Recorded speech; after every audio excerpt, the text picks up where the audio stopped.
Good evening, everyone. The City Services and Environmental Policy Committee of the Board of Alders will meet in person on Thursday, September 5th, 2024 at 6:00 p.m. in the Board of Alders chamber located at 165 Church Street, second floor, New Haven, Connecticut, to hear and act on the following items. Number 1, LM-2024-0279, order of the New Haven Board of Alders designating the corner of Grand Avenue and John Murphy Drive, Malik Jones Corner, in perpetuity for his love and commitment to residents in the Fairhaven neighborhood. Item number 2, LM-2024-0511, order of the New Haven Board of Alders calling for a public hearing to discuss preparations and plans for the November 5th election. Number 3, LM-2024-0456, order of the New Haven Board of Alders approving the first renewal to the ice rink agreement number A18-1134 with Albertus Magnus College. Per order, Honorable Anna M. Fester, Chair, attest Honorable Michael Smart, City Town Clerk. These items are on file and available in the office of the City Clerk located at 200 Orange Street, room 202, New Haven, Connecticut 06510. For accessibility related accommodations, please call 203-946-7651B or 203-946-8582 TTY/TBD. Public comment testimony may also be submitted via email to publictestimony@newhavenct.gov before 2:00 p.m. on the day of the meeting. This meeting may be viewed on the New Haven Board of Alders YouTube page. I am Anna Festo, the chair for CSAP and Alder for Ward 10. At this time, I will allow my colleagues to introduce themselves, starting to my right. Tom Ficklin, Ward 28. Carolyn Tovey-Smith, Ward 9. Hampton Singh, Ward 5. Kiana Flores, Ward 1. Thank you, colleagues, and welcome. I know there's public testimony for these items. There is a sign-up sheet to my right. You'll see Misty that's putting them on the table now. So if you wish to testify for any of the items, please do so by writing your name, hopefully legibly, so we can see it and pronounce it properly there at the table. Ms. Rossi, you don't have to. Oh, okay, great. Thank you. You're getting your steps in. Okay, so sign up is there, and even if you do not sign up, I will give everyone an opportunity to speak, whether your name is on that list or not. So, am I missing anything? Okay, all right, we can begin with item. We can begin with item number 1, and we will start with Alder Kupo, who is here and will present the item.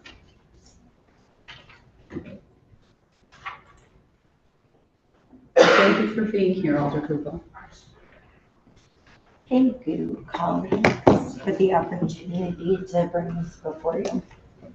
And just some housekeeping. I know you know the drill. When folks come to speak, please state your name and address for the record. Also, the microphone, you just need to bring it close to your mouth. You don't need to touch it, or unless it's just to bring it close to your mouth so we can hear you. And with that, the floor is yours. Thank you. Ellen Kupo, 20 Brown Street, New Haven, Connecticut. Before you is a request to designate the corner of Grand Avenue and Murphy Drive, Malik Jones Corner, in perpetuity. I want to just thank Kelly and Norman Momowetu Clement, who came to me, it must have been last summer, not this past, the one before, and for all of their work to collect signatures to make this possible. But I just want to read a little bit about Malik and what happened to him. On April 14th, 1997, Malik Jones was chased by an East Haven County police officer through New Haven to a location 1 block from his home. The officer ran to Malik's car, smashed the window, and shot Malik several times, murdering him. Mr. Jones was unarmed and had committed no crime. His mother, Emma Jones, pursued the case in court. However, the officer was not indicted by a grand jury. In fact, he was never held accountable for this crime. Through our continued effort and influence, Ms. Jones led efforts to the creation of a statewide racial profiling team, a no chase to law, and the City of New Haven's Board of Elders passing an ordinance at the time that created, or in years following, the Civilian Review Board. I was 9 years old when this happened. I grew up in Fairhaven. I lived on Downing Street, and I remember very clearly marching as a part of a march of hundreds of people in protest of this police brutality back in July of 1997. We marched from the location where Malik was murdered to East Haven. And so when Mr. Lath and Mr. Clement came to me and asked, would I support this, I was immediately, and there was no hesitation that this was incredibly important and that the least we could do was to honor Malik, to honor his mother, his family, and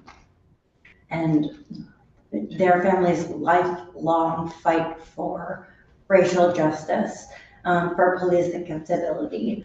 And so that is why I'm here this evening. Thank you for your testimony and for introducing the item.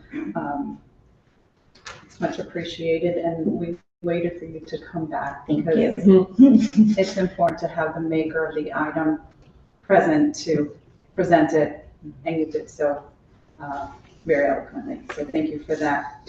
I'm just looking at the city plan review, and there were 3 items that were advised. The plan of the site of the proposed location, indicating all structures, the proposed wording of the signage, and clarification of the location.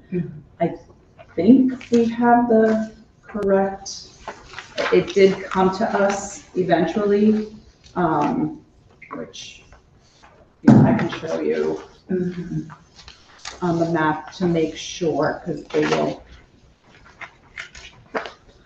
hound us if we don't have this proper. So if we could take a look and just confirm that this, and here's just a picture of the, I believe that is the pole.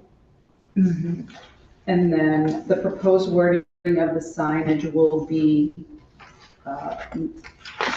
as it's stated here, Malik Jones Corner. Okay. Yeah, it's my understanding that was the desired wording that would be on the sign, and it's my understanding as well, although I'm happy to follow up with the petitioners to make certain that this is where it needs to be. Okay. And are they here where we could get confirmation before we vote the petitions to make sure that that is the correct? I see Norm in the audience. Okay, perfect. And so, yes, I think that there's, there are folks here with, I apologize. Norm's here, and I'm sure that we can sort this out. Okay. Yeah. I just want to make sure we check off all of the requests that were made in our packet.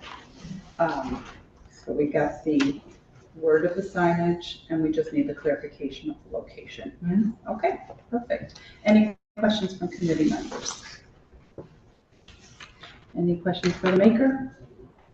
Okay, you're welcome to stay up here, or you can have a seat. Thank you. I'll return to my seat. And we will open it up to the public for testimony. And first on the list is Chris Garaffa. After Chris will be Norman Clement. Good evening. As a reminder, state your name and address for the record, please. Good evening. I'm Chris Garaffa, 76 Mechanic Street. It's good to see you all, and it's good to see Alder Kubo here as well. So great to see you all. So I'm a resident of New Haven in Ward 9. Shout out to Ward 9. And I do want to, I'm here as a longtime supporter of Emma Jones in her struggle for justice for her son Malik, and to encourage support for the Malik Jones Corner proposal. When Malik's life was brutally cut short on April 14th, 1997, as he was chased into the city, it was, as was mentioned, one block just away from his home, his mother's home, his family's longtime home. He was unarmed. The officer rushed Malik's car, smashed a window, and shot him several times. Emma Jones has been a fighter her entire life. I've had the honor and the privilege of knowing her and working with her for over 15 years now in the fight for our city's Civilian Review Board, campaigns for justice for other victims of police terror, and particularly in organizing the annual vigils we have for Malik at the same location that we will soon call, I hope, Malik Jones Corner. When he was taken from us, our community lost a son, an athlete, a father, and a friend.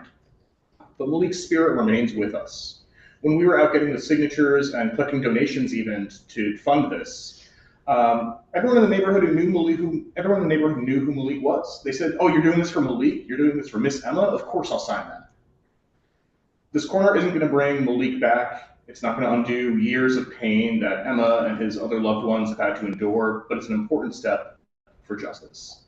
Along with other reforms that we've seen, like the no chase policy, banning racial profiling, and our Civilian Review Board, naming Malik Jones Corner to honor his life and his mother's work sends a message that New Haven stands on the side of justice. So thank you. I can leave a copy of my testimony with all as well. Do you mind handing it over to Misty? Absolutely. Great, Thank thank you, you. and thank you for your testimony. Norman Clement, and then after Norman is Alan Riccio.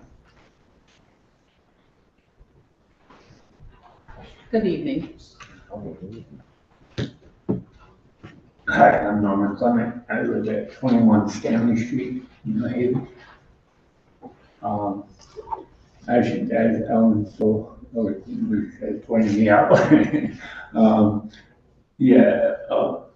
And as Chris Rafa just said, we have been organizing with Miss Emma Jones for years now. I've known Emma for 20 years or more. And for the last 15 or 16 years, we've been organizing the rally at the site where Malik was murdered. So we do that every year. Even when Emma moved away from here and went down south, we kept it up. We had her on the phone that day, speaking to us and speaking to the crowd that was there. Emma has worked tirelessly for her entire life. You know the history of Emma. Grew up down south, worked with SNCC when she was, 10, 11 years old. Student organizing committee. Signed people up to vote for civil rights movement. Emma's just, she's a credit and just a beautiful spirit for our city. And she's done so much work since Malik was murdered that we should honor her with more than just a street sign. But last year when we were there, that property where the murder happened was up for sale. So I started thinking, I was like, well, if someone buys this and puts up a CVS or something, no one will know the history of Malik. The very least we could do is put up a street sign where people can ask questions about it and learn the history of what happened and how Emma fought for at least 25 years for that, for racial justice, for justice for her son, and justice for all the people that get murdered by the police. Since for the last 25 years, the murder rate by police has gone up every single year. Every single year, more and more people get killed by police officers. And it doesn't stop, it just continues. Every year is another 100, it's up to like 1,200 people a year get killed by the police. Many of them unarmed.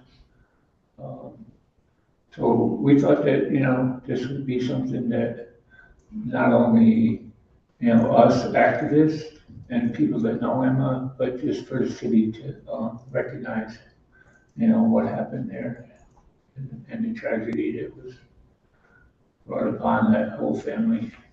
So thank you. Thank you. Before you go away. Yeah. I think it's you that we need to clarify Oh, the. good. So I'm just that's the pole where, That's on Murphy Drive, right? and here's another map. No, see, this, It's not that gotta one. be across the street from here. Okay, so This it's is- not that, No, because the way it's on, I drew a map. No, oh, you didn't get I it. drew a map when I handed in the petition. Okay, so here is a map, if you want to maybe Yeah. circle, Yeah. just so we can, and there's a pole there. Yeah, there's a pole right here on this corner okay, this is Haven, yeah, there's a pole right here on Okay. this corner. Perfect. Okay, We just want to make sure. so it's right near where the red spot is, but it's right on the corner of the sidewalk. Okay, perfect. I Okay. appreciate that. Thank you, and thank you for your testimony. Yeah. And next up is Alan Riccio, and after Alan is Kirill Stacko.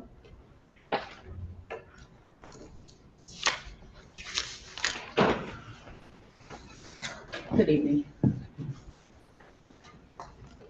Hi. My name is Alan Riccio. I'm a resident of New Haven at 725 Whitney Avenue. I'm here to state my support for the resolution to name the corner of Grand Avenue Murphy Drive after Malik Jones, who, as many of us know, was a young black man murdered by police in May '97.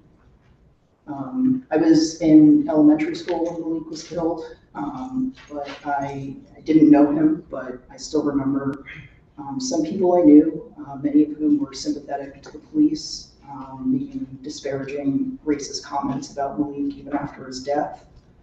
And I remember feeling disgusted at the hatred they displayed, even though I couldn't articulate why I thought their opinions were wrong.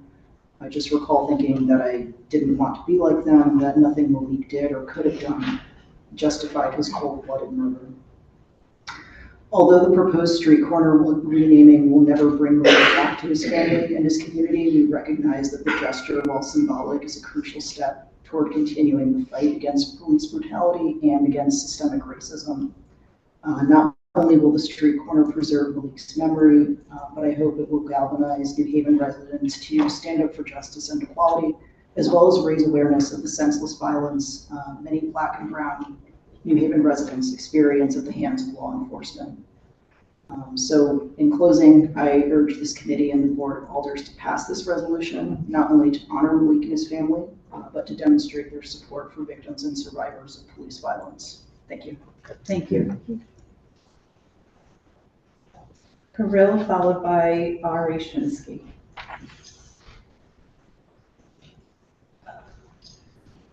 And I apologize if I'm not saying the names correctly. Oh, no, you say that in my boss does. All right, that's all right. Beautiful. Hi, Kirill Stacko. I live in Ward 9, 76 Mechanic Street. I've known Miss Emma Jones for about 13 years now. And of course, as a lot of people who live in New Haven, I've known the story of her son Malik for even longer than that.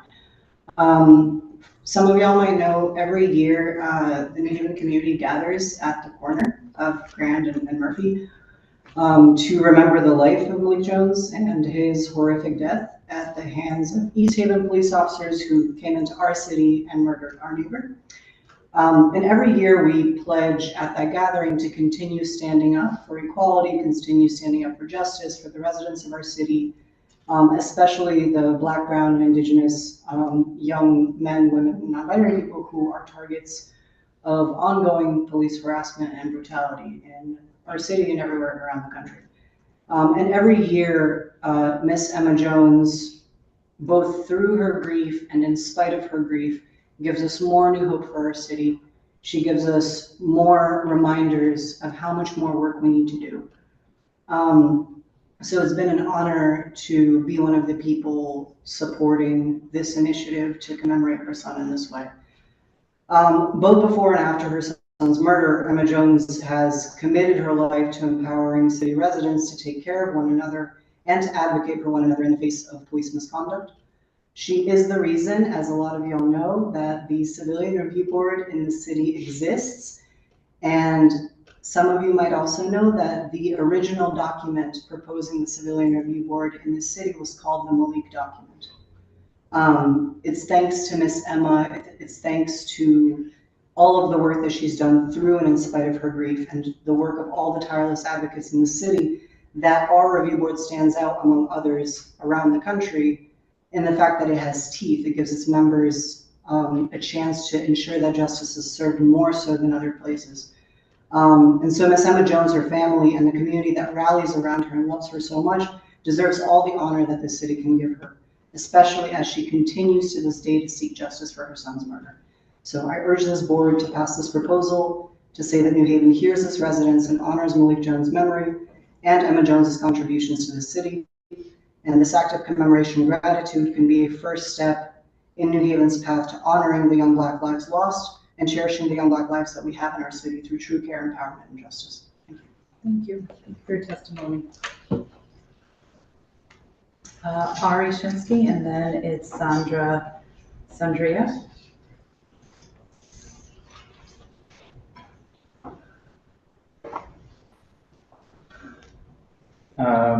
My name is Ari Shinsky. I live at 29 Happy Hill Road in North Stamford. I testifying to urge City Council to pass this resolution.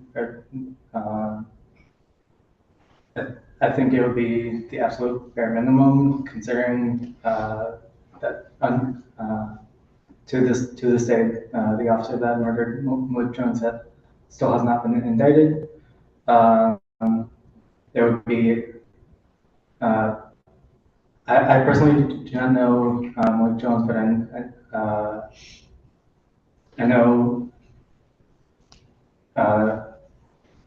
that thousands of young people of color get murdered by the police every single year, and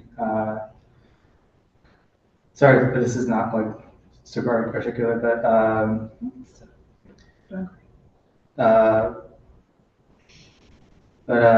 yeah,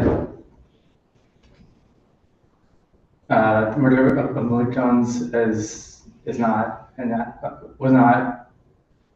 isolated incident, and yeah, I think a lot more should be done, but this would be a really great start in honoring Black lives. Thank you. Thank you. Sandra, and then Carrie Ellington.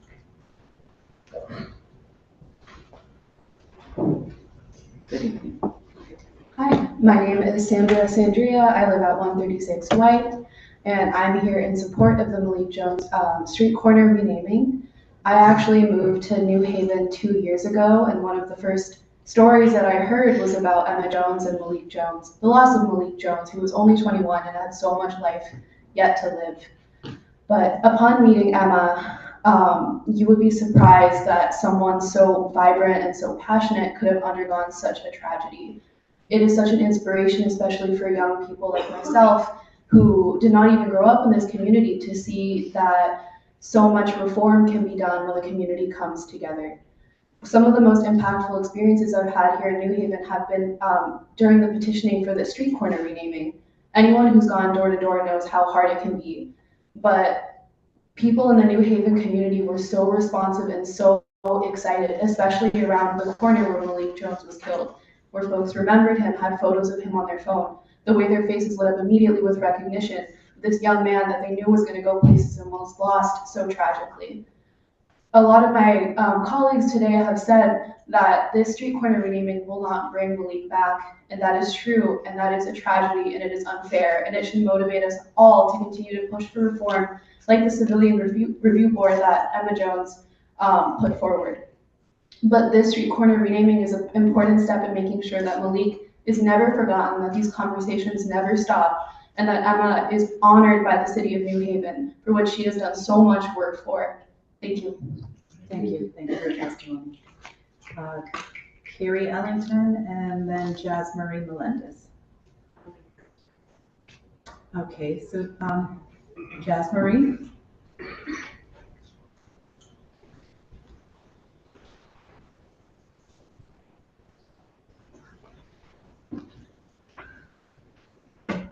Good evening.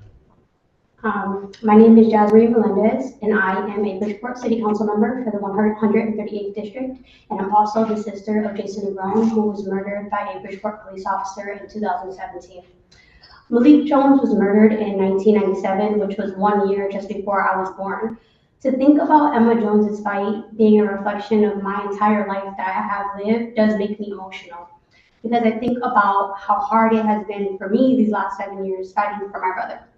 Emma Jones, in a recent article that came out about this street renaming, said these words that really resonated with me. She said, "I don't remember any time during my life ever when somebody has mentioned it to me and my heart hasn't sank, even after 27 years. And even right now, as you guys can see me speaking about my brother and this connection, it makes me emotional as well. Because as a grieving family member, this never goes away. And it's something that really stays within our heart. My brother is going to be celebrating his birthday in a couple of days. He would be turning 23, and he was 15 at the time that his life was taken. Malik and Jason have a lot of similarities in their cases. And one of those being that since their murder, our communities have come out hard and have fought and come together to see real change. I'm so proud to be able to speak in solidarity with Emma Jones, with the New Haven community, because this is something that should be given to her and her family for their long-lasting fight. The Civilian Review Board that happened in New Haven is a model. It's a model that even in Bridgeport we talk about that we should have something similar to what New Haven has done. People who are taken at the hands of police, their stories are never told from our lens of who our family members were days before the actual event of what happened to them, what their dreams were, and who they were. So this street renaming is something that to some people that might not understand this grief might think that it's small, but it's not. It's a beautiful thing that Malik deserves, that Emma Jones deserves for her fight, and that this community deserves for never giving up after 27 years still fighting for something, as I've been fighting for the last 7 years, and I will not stop fighting until we're not here anymore. We're never going to stop fighting for our family members. So I'm happy to see that this is here, and I really hope that you guys do the right thing and give this to this family. Thank you. Thank you. And our sincere condolences to you and your family. There are no words that are going to make him come back, but thank you. Thank you for doing what you do. Of course, thank you. Thank you. That concludes the sign-up sheet, but if there's anyone else from the audience that would like to speak on this item, please come forward. And again, if there's anyone else that would like to speak on this item, please come forward. And for a third time, if anyone would like to come forward to speak on this item, please come forward. And just as for your information, the public hearing portion of this meeting is not closed until all items have been heard. So if others come in and would like to speak on this item, they will still have an opportunity to do so. But seeing that there is no other testimony at this time for this item, I'm going to move on with our agenda with item number 2.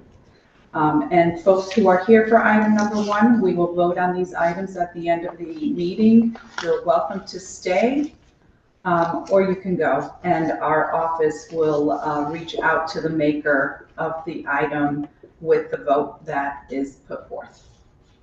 But thank you all for being here.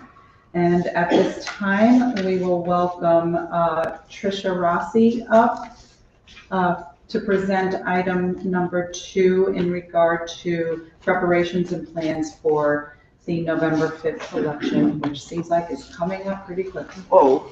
And just as a reminder, anyone who testifies, please state your name and address for the record, please. Thank you. Good evening. My name is Patricia Rossi. I live at 165 Everett Street in New Haven, and I'm here tonight in my capacity as the convener of the League of Women Voters of New Haven. And many of us are here. Thank you very much for having this meeting so that we hope we can help have the most successful election season that we can possibly have for the voters in New Haven. I just wanted to express that we are concerned that the education effort has not been what it might be. The Secretary of State has said this as well, and that we're concerned that New Haven voters don't know when early voting is, where it is, how long you're able to do it every day, and what it will look like when you get there. There are also other things. Redistricting has happened since the last presidential election, and there was confusion in the intervening elections, people where to vote. So we just want to make very sure that we do something to make sure that people know which district, where their polling place is. There's a referendum question this year on the ballot, asking people if they would like the Constitution of the state of Connecticut to be amended to allow for absentee voting for all. And as people who go to street fairs and all sorts of other voter registration and education events, we know that no one knows about the referendum question, and we also know that if people don't know about a referendum question, they vote no. It's the default, is that they vote no. And so we don't want people to vote no. Our organization is a voting rights organization. We're nonpartisan, but we are very pro-voting. We want everyone to vote. And being allowed to have an absentee ballot without making an excuse is something that most voters in the United States of America have. In Connecticut, we do not. So we would like to make sure that people know what the referendum question is. And then two more things, that we had very heavy turnout in 2020, and we expect to have another heavy turnout in 2024. And have we been able to make plans so that voters won't have to wait to vote more than 10 or 15 minutes? That would be a very important thing to make sure that New Haven voters have their constitutional right to vote. And finally, we think that it would be a good idea to have signage or something to let people know about how one votes absentee in Connecticut now and about same-day registration. We don't want people who may not have gotten around to register to give up and not register and vote on election day. So those are our issues. I know there are many of them, but I sent in packets with Misty very kindly Xeroxed our informational material on these issues, including a brochure created by the Secretary of State on early voting. That's not ours, but it's a good piece of literature. And are you referring to? Yep, all of those things. And then we also have, I did not send, but I can, pamphlets on how to vote by absentee ballot in Connecticut. And then this is from the Secretary of State, and it explains how and where and why early voting works. The things that come from us are the dates, the critical dates in the election season, and explanation of the referendum question. And you said these are yours, these flyers? Ours, and that they're from the League of Women Voters, yeah. Okay, so if folks were to go on your website, they can find this information? They can find that, but people are free to Xerox and send them to anyone they like. We would love that. So those are all available to everyone. Okay. Well, we do have the city clerk's office and the registrar's office here, so Great. hopefully I'm sure they'll be able to answer some of these questions. Wonderful. And address them. Wonderful. So Do you want me to- welcome to stay, or you can have a seat back in the audience. It's up to you. We submitted the list of questions to the departments. Mhm. So if they don't answer, you could come back, Okay, or you could stay. Up to you. all right. But at this time, I am going to call up the registrar's office as well as the city clerk's office. I see you, May. Good evening, everyone. Yeah. I'm gonna move because I see how many microphones there are. Excuse me. Good evening.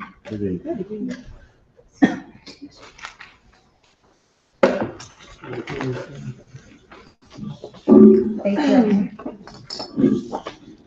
Chanel Evans, Democrat Registrar of Voters, 1460 2005. Marlene Napolitano, 25 Russell Street, Republican Registrar of Voters. Mamie Gardner, 13 Main Street, New Haven, Deputy City Clerk. Great. Thank you, ladies, for being here tonight. We know that this election is a very important, not that all elections are important. This one seems to be a very important one for, it's a presidential election. We know how the polls can get. So any information and all information that you could provide for the residents so they can vote properly, as well as what to expect at the polls, would be greatly appreciated. And you should have received questions. Yes. That were submitted earlier. So Sorry if I the seem- floor is yours. Sorry if I seem like Speedy Gonzalez tonight, but I'm going to try to answer as many questions as I can. I'm not sure if you guys are aware, but unfortunately, we lost a very great coach here, Mr. Cordova, and we would like to show our respects, and today is the last day, so it's very time consuming. Excuse me, voice is leaving, it's a little chilly. Yeah. Okay, so I'm not gonna read the questions verbatim, I'm gonna get the gist of it and give you our answer. I'm not exactly sure what she provided to you for like calendar purposes, et cetera, but we also have some information that we did download from Secretary of State's website pertaining to the question that's on the ballot.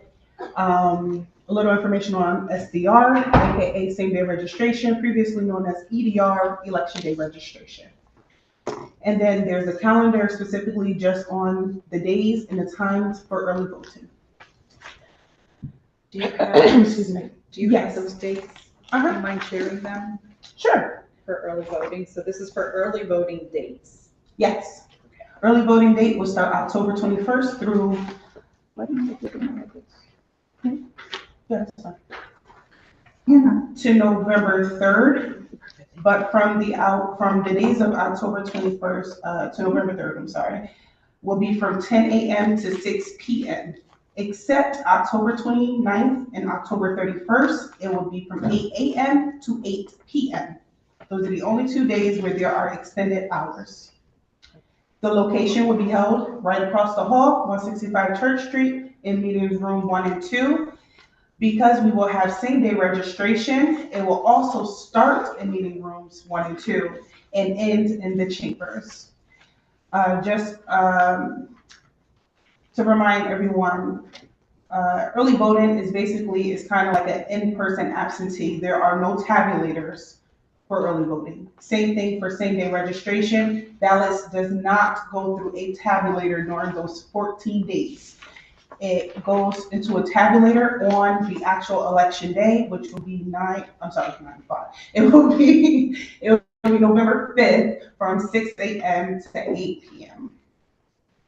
While we're on that topic of early voting, it was brought to some of our attention about parking. That parking was a challenge and may have caused fewer people to come down because we have very low early voters, is what was mentioned. Can you speak a little bit on that? Sure. So we were aware during the timing that people were coming saying, hey, I had nowhere to park. Can't remember all the way from April, about telling voters exactly where to park, but we had meter bags for each elector that said reserved. Yes. and that was specifically for them. So for the upcoming election, because we noticed that it didn't grasp the attention properly for the electors to understand that, we're going to try to be a little bit more elaborate on parking strictly for voters. Will there And be I a might, limit? ma'am? Is there a limit to that parking, or, because I don't know how long it'll take for, what is the length of time for someone to come in for early voting? So it depends on if they're coming in for same-day registration or if they're coming in for early voting. And it shouldn't, the process that we had, everything went great. So again, because there was not a lot of people, again, this is a test trial for the state, not just for New Haven. So if we need to have more parking spaces, parking, what is it, traffic parking? I'm pretty sure they have no problem with giving us stuff like that. And we are trying to make sure we have enough staffing. We're trying to use the same staffing like we had last time. We try our best to get up to 20 folks to help on computers, to make sure that we're taking people in, etc. All right, and you could go on. Okay. No, I figured while you're on topic. Go for it, that's fine. So I kind of don't want to go through the whole question because it seems like she already kind of done that. I'm just going to hit the gist of it and keep it pushing. Hurry conveying details on how, where, when, early voting for New Haven. Are there plans for signs on buses, messages for the mayor, banners across major streets, sending messages home to children? And did we learn anything of the methods used for early voting during the primaries? So I have tried my hardest on trying to figure out how we can get voted out, period, before early voting. The bus company said that they do not do that sort of stuff because it seems like it pertains to politics. Even though we're not saying vote for the Democrats or vote for the Republicans or vote for this, I got turned away from that. I also asked about robocalls. Also, same message, which I didn't understand. I'm not sure because it's coming from our office, but if campaigns can do it, I didn't understand why, but I will revisit those. It's not a problem. We also wanted to try to get billboards. So it's something that we're looking into. I don't want to talk too much on that until we have something set in stone, because I don't want anyone to hear something and say, oh, well, you said it was gonna, we want to make sure things are set in stone first. And anything that we do, we post on our website. We give our information to Secretary of State and they post on their website as well. And for the primary, the press has also been given that information, news channels and radio stations. Well, I see the press here tonight, so hopefully they're getting this information and can share it with the public. Thank you. Redistricting has changed since the last presidential election. How we're ensuring that it doesn't happen again with the confusion at the polls. We sent out these beautiful cards. And I'm going to speak a couple of things on these cards. On a couple of our dots, it says, due to redistricting, your polling location may have changed. Another bullet states, if you have moved within New Haven and your postcard has an old address or old polling site, please call our office. And I invite everyone, if you have any question, do not hesitate. 9 to 5, Monday through Friday, we are open, except on recognized holidays. And if they don't feel safe going to the polls, they still have the option on absentee, which I'm pretty sure May will touch upon. That has nothing to do with our office until election day. On the other side, when your name is printed here, if your old address is here and you change your address to the post office will obviously redirect your card to the new address, which we will not have. So if that is the case and you notice, I don't live at this address anymore, and they're telling me to go to this polling site, that's why we encourage you to give us a call so we can guide you to the right polling site, and so that you don't have to go to your old one to feel like you're, to discourage anyone to say, oh, I already went here, da, da, da. We're trying to alleviate all of that. So one call to our office will help. Again, also we have the guidebook online that can show if you did change within New Haven, you know what polling place to go to. If you are a new voter and you're coming to same-day registration, you don't have to worry about it at that time. You'll be a new voter, you'll get registered there, and you will process your ballot there. Next election, you will go to your own polling site. Next question. About what? I'm sorry, what'd you say? And you mentioned this will all be on the website. Will it be updated? Because I think the website is still saying the August primary. So it'll be updated very soon, yes, because we also have a special election. So those who are here tonight and even for the press, Ward 3 will be holding a special election on September 16th. Yes, it is a Monday, not a Tuesday. From regular hours, 6 a.m. to 8 p.m. It will be held at Career High School in the gym. And there will be early voting for that as well. It will be held on Thursday, the 11th to Saturday, the 14th, and the hours are from 10 a.m. to 6 p.m. Thank you, May. For this location for early voting, it will be held at 200 Orange Street at Hall of Records Building, downtown New Haven, in the G2 room. Parking will be on 200 Orange Street side. And we're working on trying to get stuff that says literally just for the electors for early voting. Okay, and just for clarification, what you just said was for the special election that is on September 16th? Yes, for ma'am. Ward 3, okay. At Career High School. At Career High School, yes. Okay, how are we making sure voters know all of the options they have? In addition to early voting, voting at the polling place for November 5th, can you use absentee ballot or same-day registration at City Hall? How does this information about voters? Again, I do not want to touch on absentees. You have town clerk for that. But again, it goes back to the postcard. This information, the city website, as well as the state website. And again, our office. Any questions, do not hesitate. Again, 9 to 5, Monday through Friday, except on recognized holidays. Do you want to share that phone number? 203-946-8035. Thank you. Thank you. And kind of already hit that on that too. The next one is, how are we giving information regarding the question on the ballot? So SOTS, Secretary of the State, sorry, I'm used to saying acronyms. SOTS post sample ballots that also include the question on it. We were instructed by SOTS a while ago about not reminding electors at the polls on having a question on the ballot, unfortunately. But the way we still get a chance to let people know is when you go into the polls, there's a green paper. It's called a sample ballot. Those are at the polls, so it's basically verbatim of what the ballot will be. So you have the option to view it, look it over. We also like to post it on our website as well. And if I'm not mistaken, I believe the town clerk does as well. They can speak on that.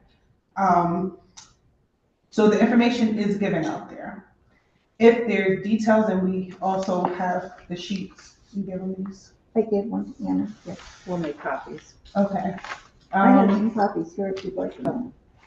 So it kind of explains what it is. I know last year the font was super tiny. I'm sorry, not last year. Last year?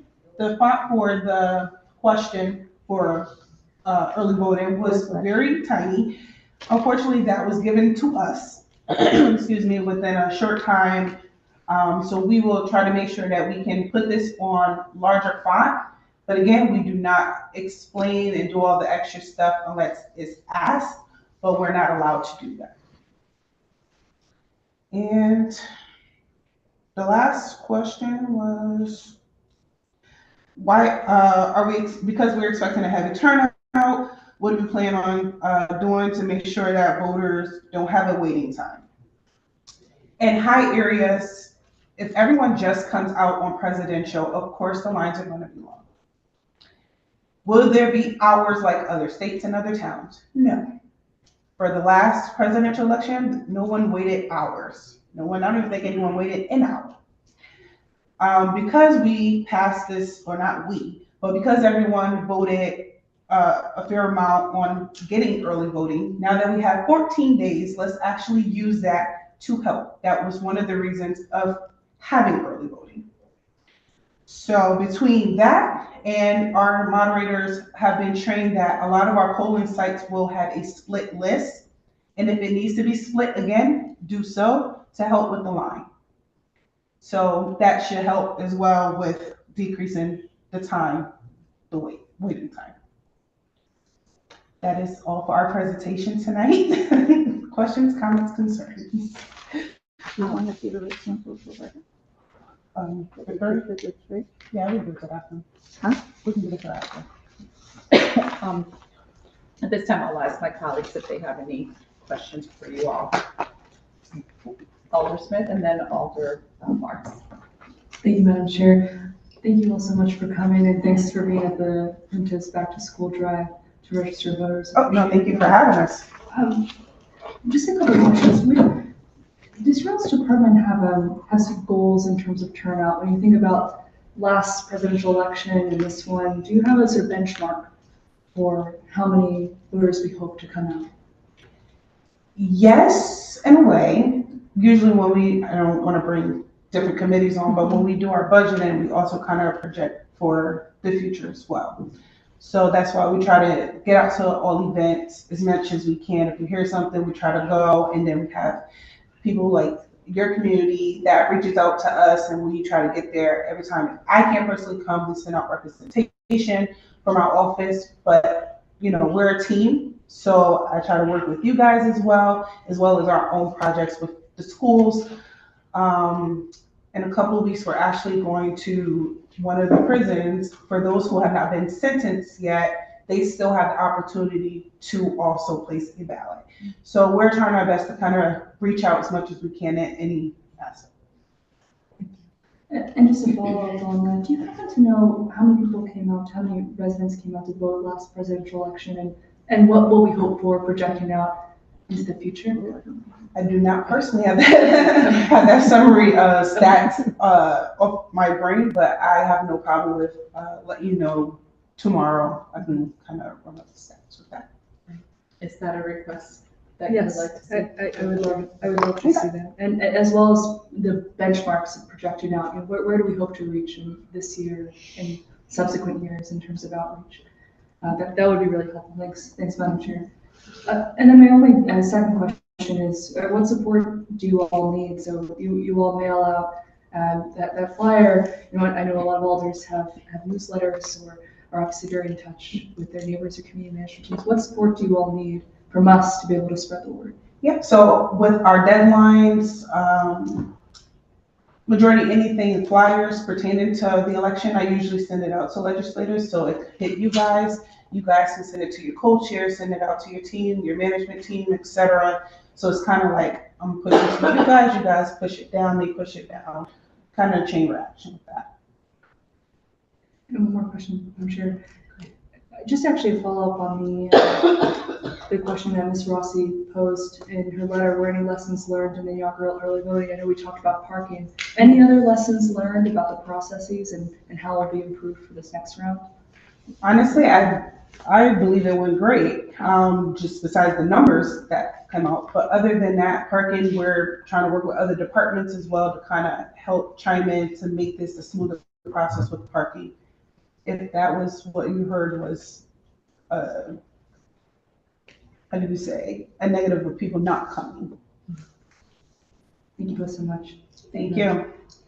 Thank you, Alderman. Alder Marks. Thank you. And thank you for being here. I don't think I recognized you.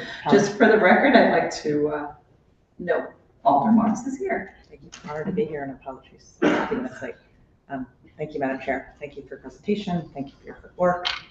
Thank you for always answering courteously with clear information when I use that phone number, which I use often. Some questions for you about getting information out, to give some feedback and question.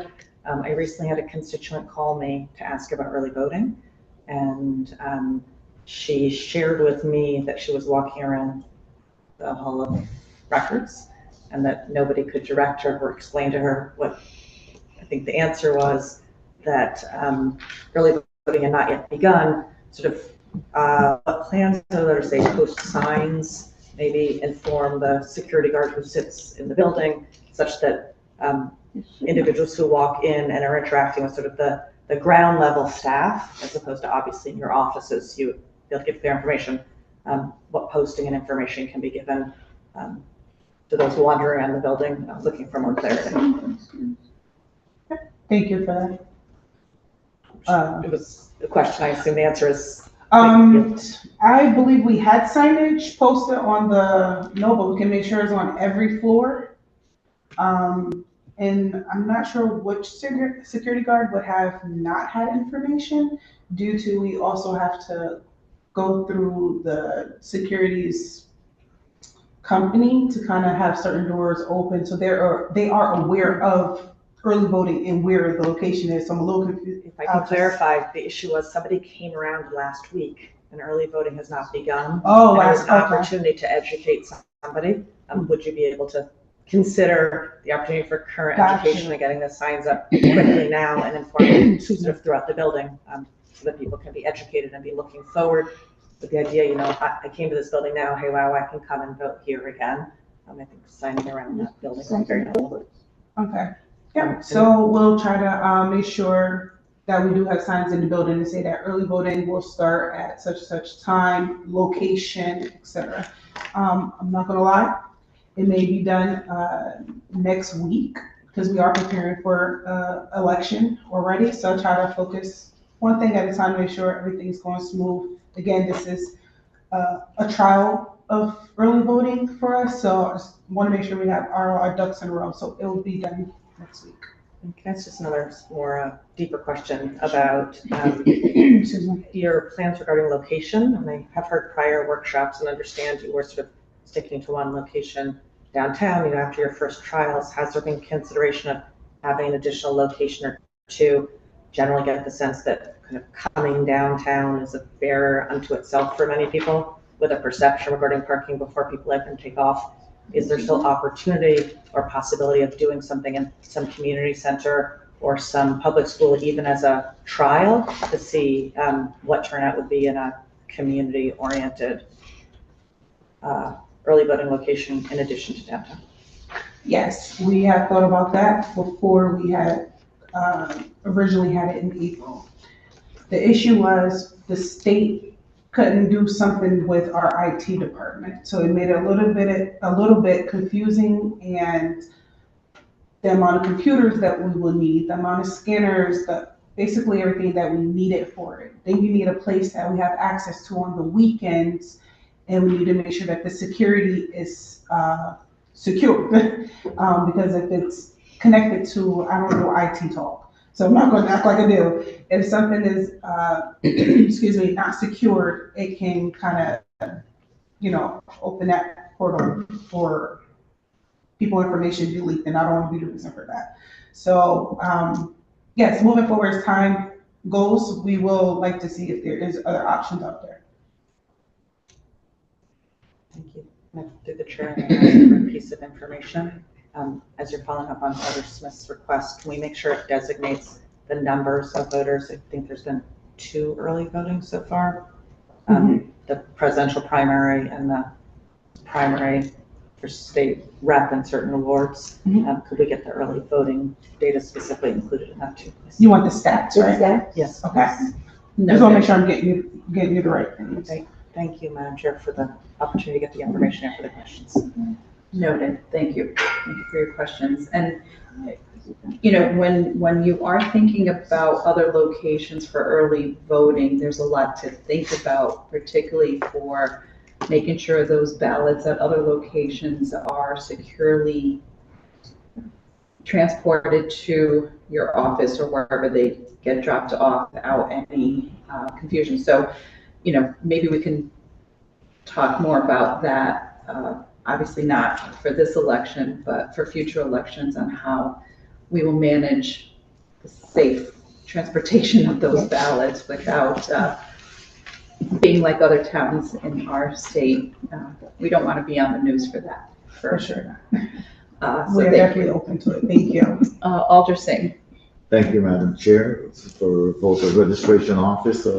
Parking can be confusing. The last time we had the bag, and most around our city, those bags are placed over the meter for reserve. So much people not aware on voting days. So where the bag is, if we could have a little sign says for voters wrapped around that bag, you know, it would be helpful, or volunteers with a little plaque, marking for voters, you know, or a staff person. That's my suggestion. Thank you. Yes, thank you for that. And actually for the September one, we actually have someone to stand out there. We did not know that meters were going to be taken down because we have now the new meter stuff. So we are looking into trying to get heavy cones or some sort, I'm not going to say it's set in stone, something that sticks into the cone that has a sign, and we could put our sign over that sign to kind of say this is just for electors. Yes. But for the September one, there will be a person to kind of make sure, hey, are you coming to vote? If not, please move the vehicle, et cetera, blah, blah, blah. Thank you. Thank No you. problem. Thank you, Alderson. Any further questions from committee members? Ms. May, is there anything you would like to add in regard to the clerk's office that is important for our residents to know? No, our website does have information regarding absentee voting. It still runs along with early voting. What people are struggling with is just following the instructions. It's always an application first. We just don't send them out randomly. We do have what we call permanent absentees, which those go out to people that are disabled, who have a medical or some kind of disability, or an excuse allowing them to be on a permanent list. And we do just automatically send those group of people an application or a ballot for whatever election is taking place at that time. If you're not, the regular application, if you're not going to be in town, if you're working, whatever fits your category on that application, you have to fill it out and send it in. We don't know who's not going to be here. We don't know who needs one. You either have to call us or go on the website and say, I think I need an application, and just follow the simple instructions. Okay, so you could file online for an absentee Okay. for the application. There's two ways.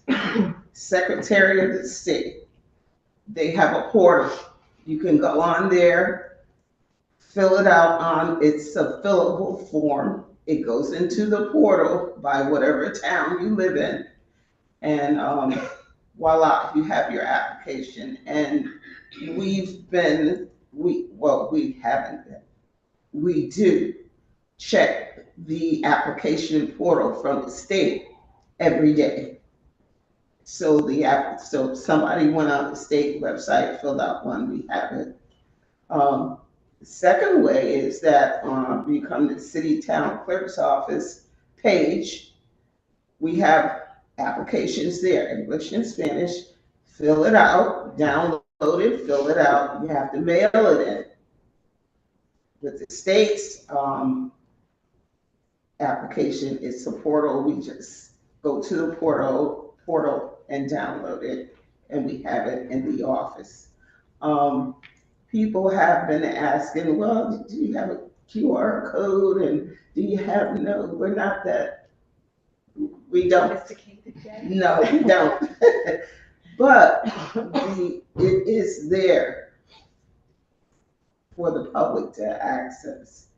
Okay, so they need to go on the Secretary of the State's website to fill out the information to request an absentee ballot.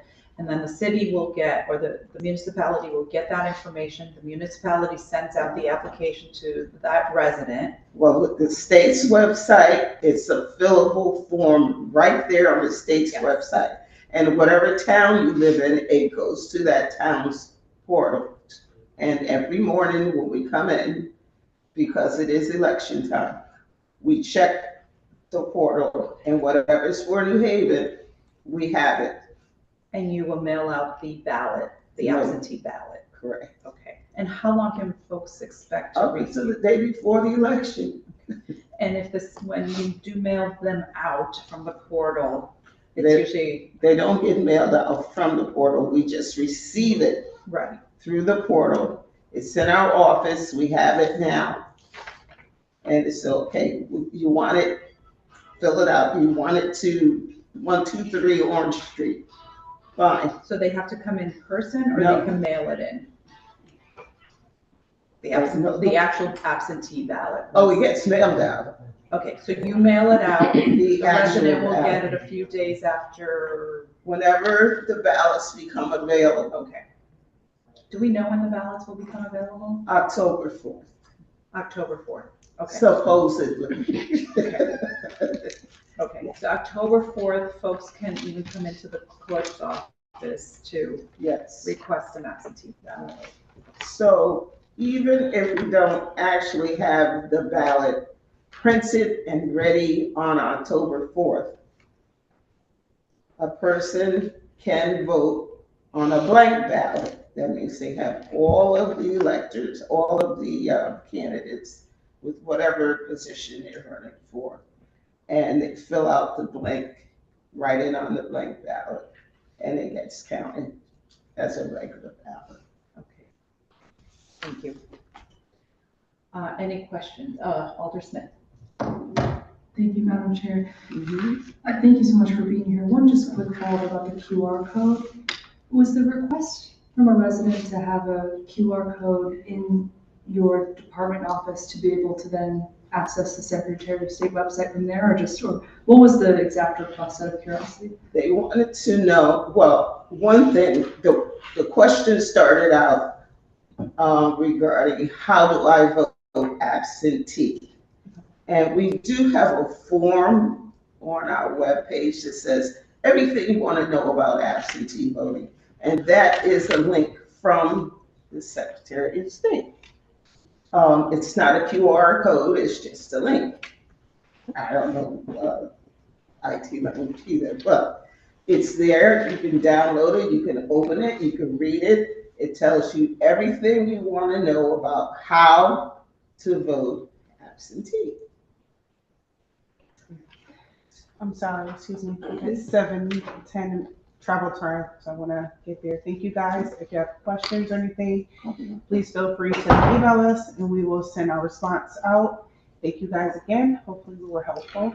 Okay, so if there's any concerns from the public testimony, first, before you leave, and I'm sorry, ma'am, excuse me, Ms. Rossi, I just wanted to say that. just come forward if you don't mind, and if you don't mind speaking into the microphone. Thank you, Mick.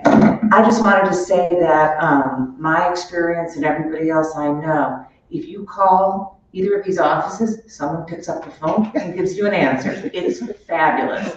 And so using that that's great. I think the real issue is, as people don't read newspapers, as we change all the rules for voting, people don't know what they are. So I think what we're asking is for us to change the way we do things.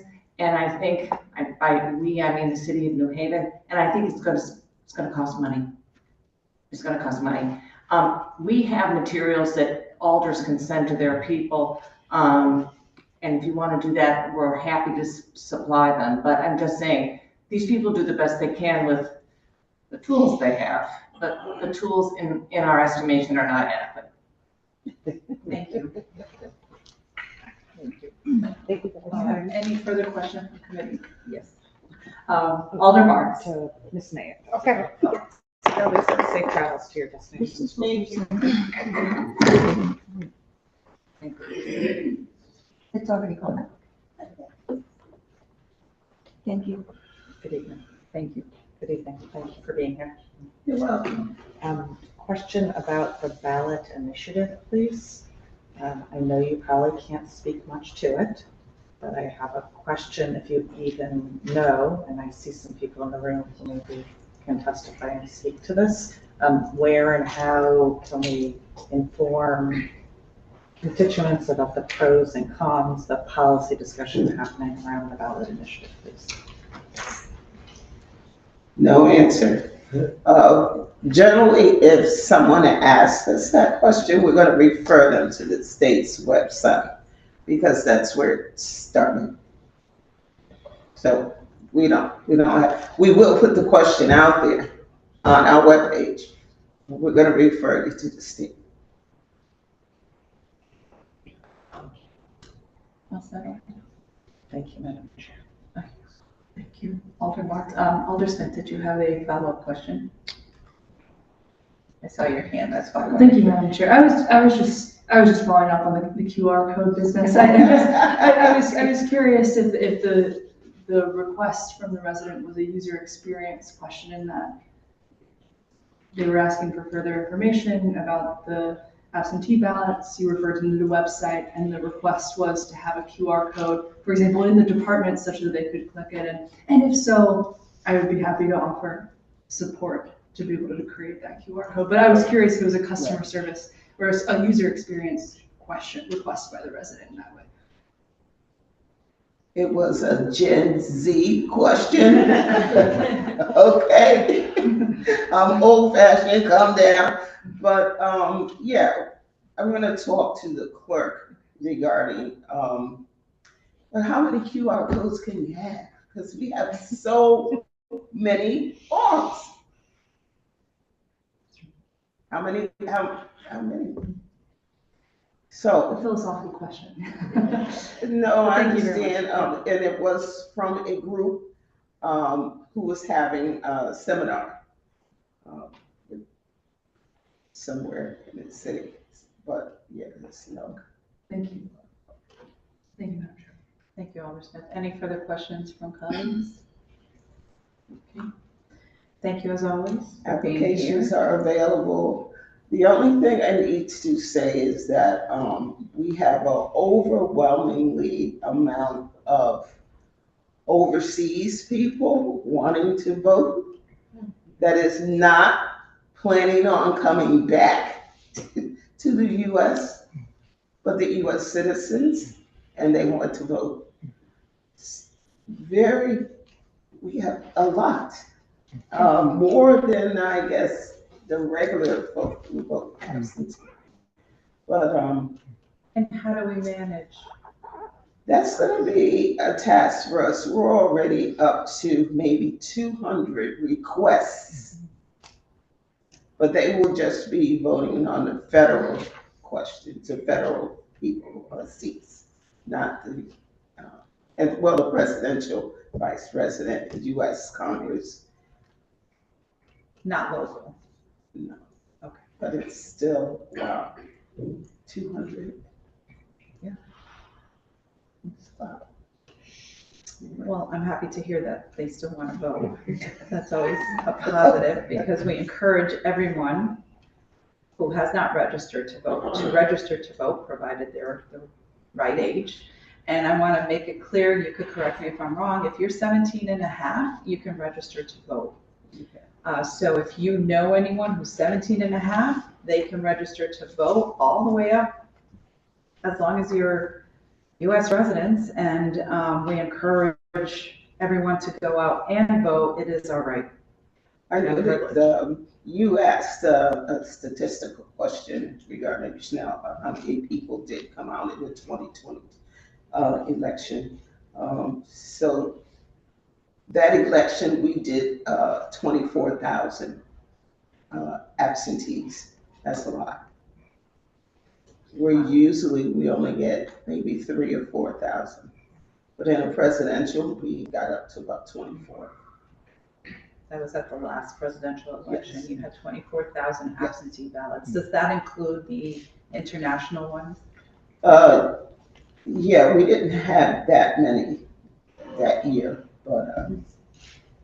So it includes all of them? Yes. Okay. Yeah. It's a lot. Okay. All right, thank you. Missy, did we have a sign-up sheet for this, or should I just? Okay. Is there anyone from the public that would like to speak on this item, on the voting item? Is there anyone from the public that would like to speak on this item? I see Mr. Good. I was surprised you didn't jump up sooner.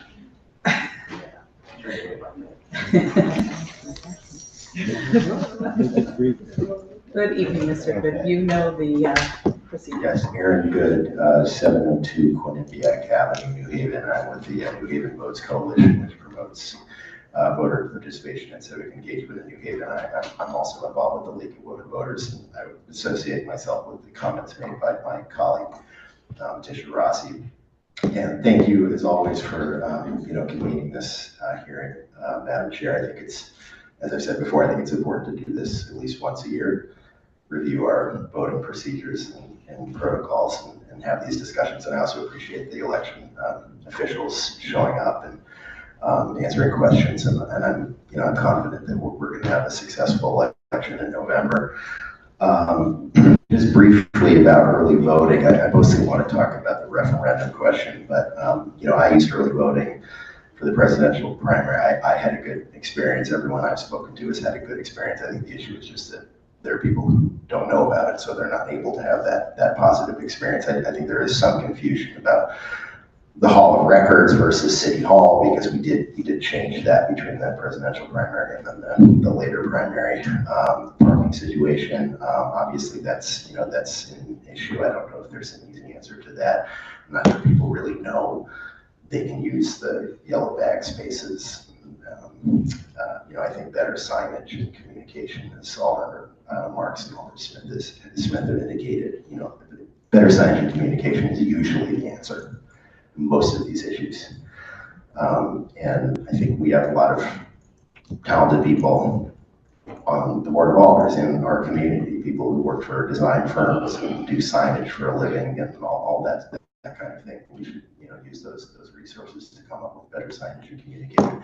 I think it's also worth looking at the community to our Northampton, which has had by far the highest percentage of people using early voting, both the presidential primary and the second state legislative primary. I think you can look to see what they're doing. I think their best practices are working. They had some issues on election day for the primary. That's kind of a separate issue, but in terms of getting people to participate in early voting, they're, I think, a big success story. So whatever they're doing in terms of citywide mailings or signage or whatever, I think we can look to that. Just about absentee ballots, I think the drop boxes, I think you've heard me say this before, I understand there are security issues with transporting ballots. I still have some questions about the efficacy of having all of our drop boxes in essentially the same place. I think that is a missed opportunity. Okay, I just talked about the referendum. I'm going to give you a couple data points for you to consider that are based on looking back at the results for ballot referenda in New Haven going back a decade to 2014. Okay, so we've had some kind of referendum ballot question about half of those years between state constitutional amendments, charter revision, renewal of the City Town Development Act. The Peace Commission has done a couple of advisory questions. What we typically find is that there's a drop off of like 30 to 40% in the total number of votes for the ballot question versus whatever race is at the top of the ballot. So that's the average, but it varies, depending on how long and confusing the text of the ballot question is, the amount of voter outreach and education that's done leading up to the election. So in other words, the education and outreach that's done for ballot questions can and does have a huge marginal impact on what that drop-off percentage is. This isn't reflected if you just look at the top line number of the voter turnout, because we're looking at people who are voting, but they're not voting in all of the races, right? And I should add, there's a drop-off in voter participation for down ballot candidate races as well, but it's much less pronounced than for ballot questions. There's a huge drop-off for the ballot questions. Okay, so in 2014, we had a referendum on voting rights. It failed narrowly statewide. We had 8,000 voters in New Haven who voted in the governor's race that year but left the ballot question blank. Okay, if the margin in New Haven were like 50-50, like there's no clear preference on this voting rights issue from New Haven voters, having a much higher number of votes would maybe just cancel themselves out, so no big deal. But there was a clear preference among New Haven voters. It was 2-to-1 in favor, and that 8,000 non-votes represented half of the margin by which the referendum failed statewide, which is why we've now spent the last decade redoing early voting and no excuse absentee ballots as separate amendments, which with much less confusing ballot language. Okay. So what you find in the data is, you see certain wards where like the alder and the ward committees and so forth are really doing a great job getting out the word about the referendum. There's much less of a drop off in votes for the ballot question, like it goes down to only 10 or 20%, right? In 2022, when we had the referendum on early voting, we had poll standers at every polling place in the city, from our organization, from New Haven Votes, from the League of Voters, from the NAACP, reminding people to look for the referendum on the right-hand side of your ballot. Look to the right-hand side for the ballot question you decide. That's my little catchphrase. That year, the drop-off percentage for the ballot question citywide was only 25%, so that was pretty good. Okay, this year I'm a little worried, because we have a lot of people coming out for the top of the ticket, which in itself is a wonderful thing, and people are excited about the presidential race, but a lot of those voters are going to be less politically engaged, perhaps lower information voters who only come out in presidential years, and they're not necessarily going to be equipped with the information they need to make an informed decision about the referendum. Now, it's everyone's right. Vote on whatever you want. You don't have to vote on everything. You don't have to fill out the whole ballot. But I think this is the key point. It's precisely the kind of voters who would benefit the most from having more voting options, more accessibility of absentee ballots.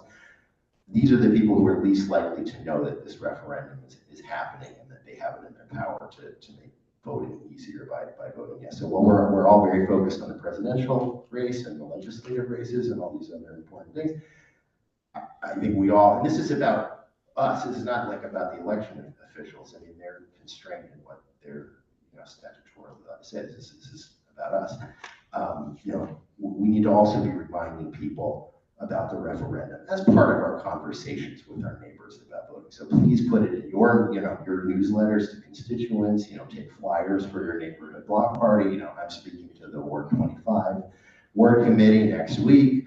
Happy to speak to other ward committees, community management teams, or wedding parties, or bar mitzvahs. I'll come and speak about it. I'm available wherever I'm invited. We need all hands on deck so that we can get that drop off percentage down. Ideally below 30%. We're never going to get it to zero, but working together we can get it down to a respectable number as we did in 2022. Thank you.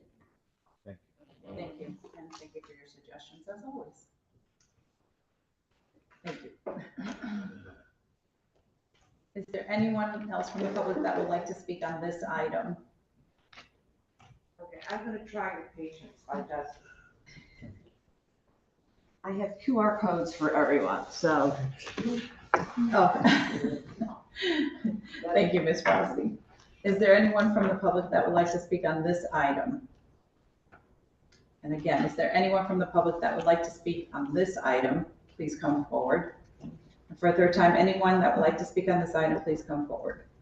Okay, seeing no one, we're going to move on to the third item, which is the lease agreement with Alberta's or renewal of the rink agreement. Mr. Piscatelli, I see you in the audience. And anyone else? I see Alberta's too.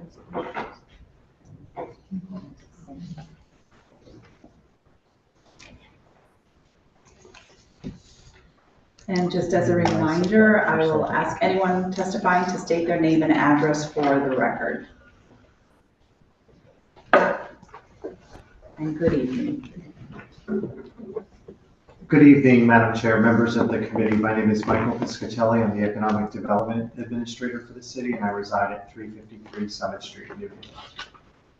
I'm Lori Stromkowski. I'm the Vice President for Finance and Administration at Alberta Magnus College. I live at 975 Main Street in Hamilton. Good evening. Thanks for having us. I'm Andrea Kovacs. I'm the Vice President for Community Relations and Marketing at Alberta Magnus College. I live at 356 Fairview Avenue in Bridgeport. I am John Ward. I'm Special Counsel for Economic Development. I live at 295 St. John Street, New Haven. Great. Thank you all for being here. Mr. Piscatelli, I'm assuming you will start us off. and then turn it over to the team. Just wanted to thank you for your time tonight on the board's ongoing partnership to revitalize the Ralph Walker Ice Rink. Many members of the board, members of our community would know the future of the ice rink was very uncertain in 2016, and we made sort of a gut check decision on the part of the city to invest in the facility and give it new life, create new opportunities for our community to get out on the ice. You see that manifest today, and that would not have been possible without the support and partnership with Alberta's Magnus College. Through real great opportunities, let's say, Albertus was launching its men's ice hockey program, Division III NCAA collegiate ice hockey program, with the goals of not only launching the program, but allowing it to thrive, grow into the women's space, create opportunities for the student body at Albertus. And it came at just the right time for us. The college put $250,000 toward the project, help build a locker room and pay for ice time, as the team is out there on the ice, and create opportunities for our community to go out there and see some of the very best talent anywhere. And then you see all the new improvements that are out there today. We, at the time of the first agreement, which was approved in 2018, contemplated where this might go next. So there were renewal terms. There was the thought that maybe women's ice hockey would come along at some point. That's upon us. The women's ice hockey program has been launched by Albertus. Lori and Andre will talk a little bit about that today. So we're looking at both the renewal term, but then also how do we comply with the NCAA regulations, but also create a really special place of value for our community. So it's titled Amendment 1. John Ward corrected me to say that it was not just Amendment 1, but it's a first renewal of the agreement that's in effect, and some of the terms relate to the fact that we're going to be building this new ice hockey rink. So we'll walk that through with you just quickly, just a couple of slides on the deck. You can see the number of people that are going out to the games. It's super fun, super fun. If you get a chance to go out and see, Division III sounds like a low division in hockey. That's real hockey. It is a real sport and really great to go. Albertus was very successful in landing a community investment fund grant. So it supports some work on the campus, and it supports the opportunity to build the locker room. So first and foremost, in the particular agreement that will be before you, it's to build a 1,600 square foot locker room, which Albertus would deliver. It extends the term. So we originally contemplated, just picking up another 5 years, but recognizing this is a grant that Albertus got, what's before you today would extend it for another 5 years to 2034. So giving the team runway to use the new locker room and the facility. And then what was really, really important, and we didn't really have it perfect, quite frankly, during the pandemic, was this wasn't only about hockey and the collegiate sporting environment, but how does this relate to our community, getting members, youth, particularly youth in our community, onto the ice, learning from some of the very best talent, having access to skating, much like we did at Boathouse, access to the water. How do we get our youth access to the ice? And you'll see a much more expanded community program as we talk about that tonight. There are a number of key provisions which are summarized in the supporting information that you see tonight. We'll go through them somewhat quickly because it's getting a little bit later in the night. Talked about the locker room. So first and foremost, there's a deep collaboration going on right now with our engineering department and Public Works to build a locker room on the site and do it the right way. The term, as I mentioned, would extend to 2034 as opposed to the original renewal date, which would have terminated in 2029. Albertus will deliver it, recognizing we got a lot going on the city side. Our engineering department's a bit stressed with all this different work. Albertus can deliver it subject to our standards, goes through site plan review, all those processes. They deliver it, we take possession of it at the end of the commissioning phase, if you will. So a lot of what you see in the supplemental material, it almost reads like site plan review because it's the sidewalk, parking, the ADA, and then regular rubber like utility hookups, right? The water and the sewer. We're early in the process, as Madam Chair, we've talked about. We're a little off schedule because we still have to get to the Parks Commission, the Ice Rink Advisory Board, with strong partners all this time. But we have to wrap this up by November, otherwise we're tying the existing agreement into knots and the season will start. So the team will talk about that as well. There's a project delivery schedule, which you'll see on page 4 of the supplemental material. Essentially, temporary stuff for this year, for this season, and then with the goal of next hockey season, which would be 25 season, we have both locker rooms up and going, as well as the stuff the city has over there. In 2018, I sat here with you, Giovanni, the Parks Commission. We're going to reserve $50,000 for something. And 5 years later, we haven't figured out what the something is.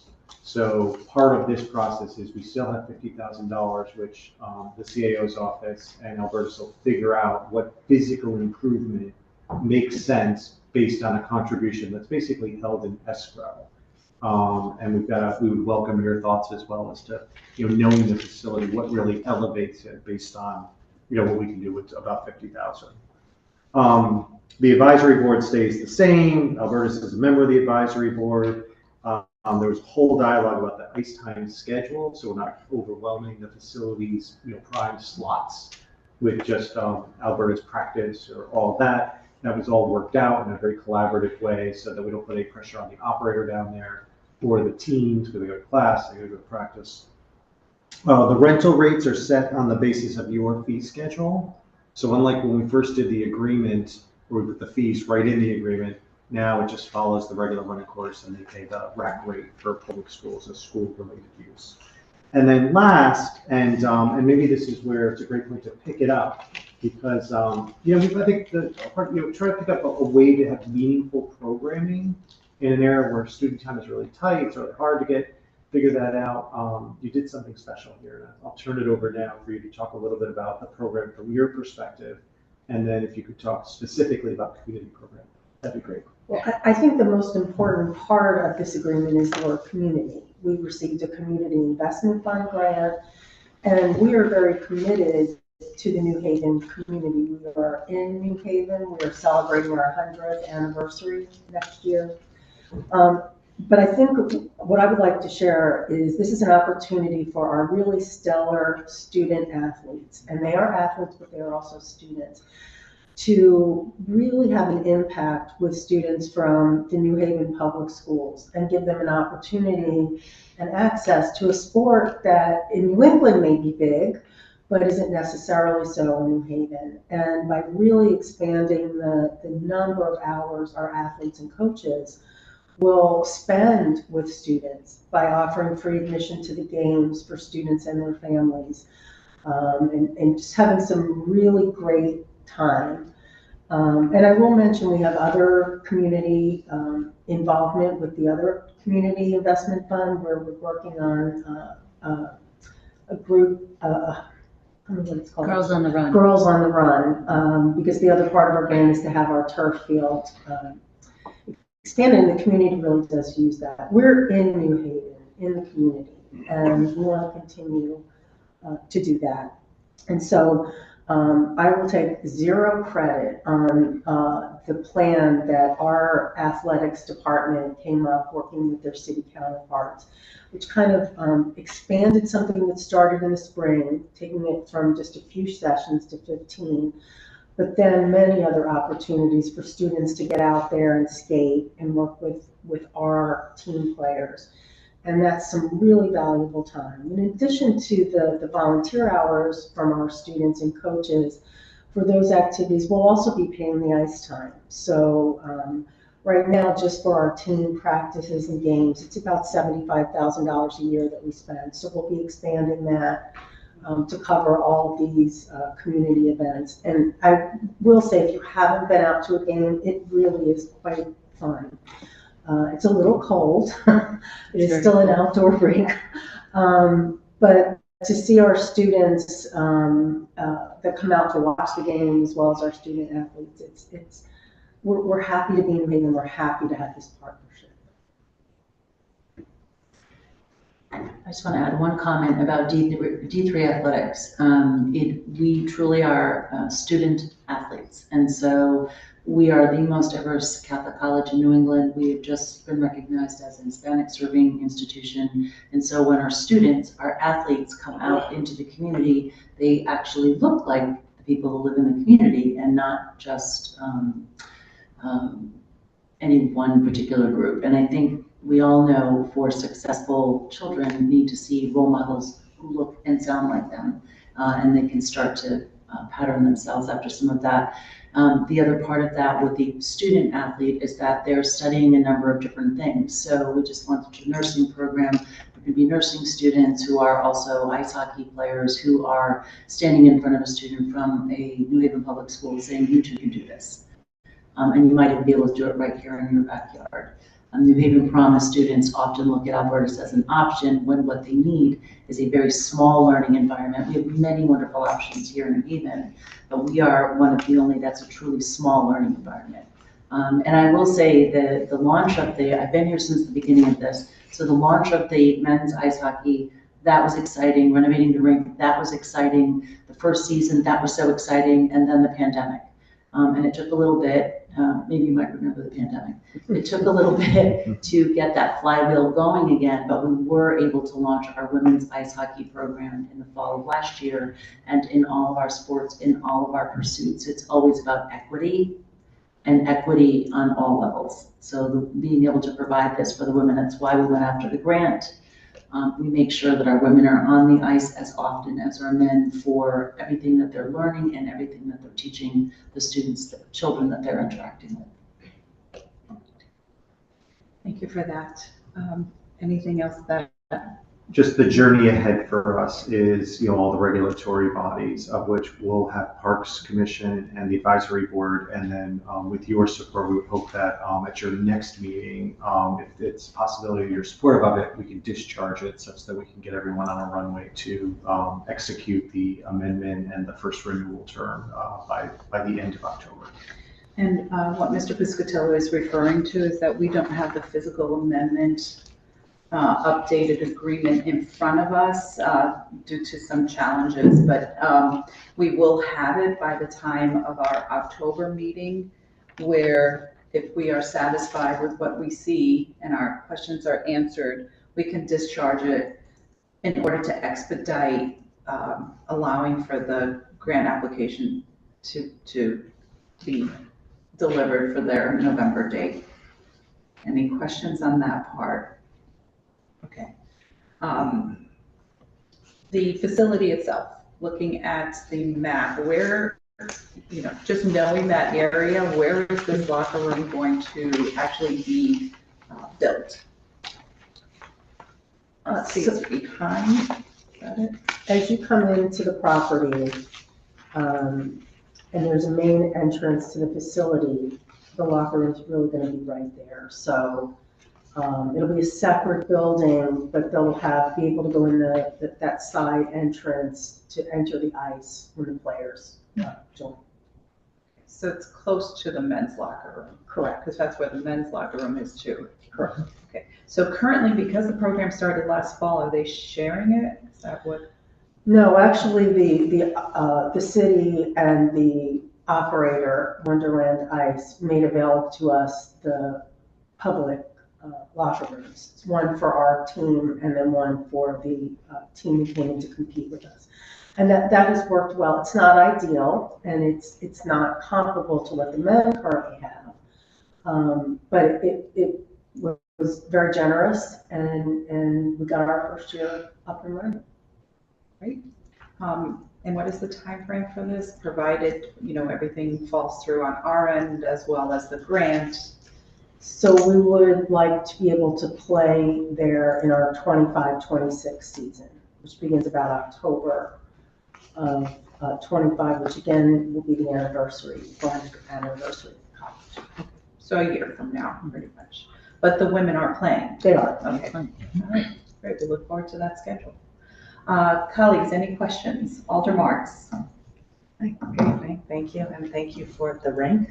I would just like to share that the rink is one of my favorite places in New Haven. It's one of the places where I feel that so many different New Haveners get to come, and a true coming together community space of all different kinds of New Haveners.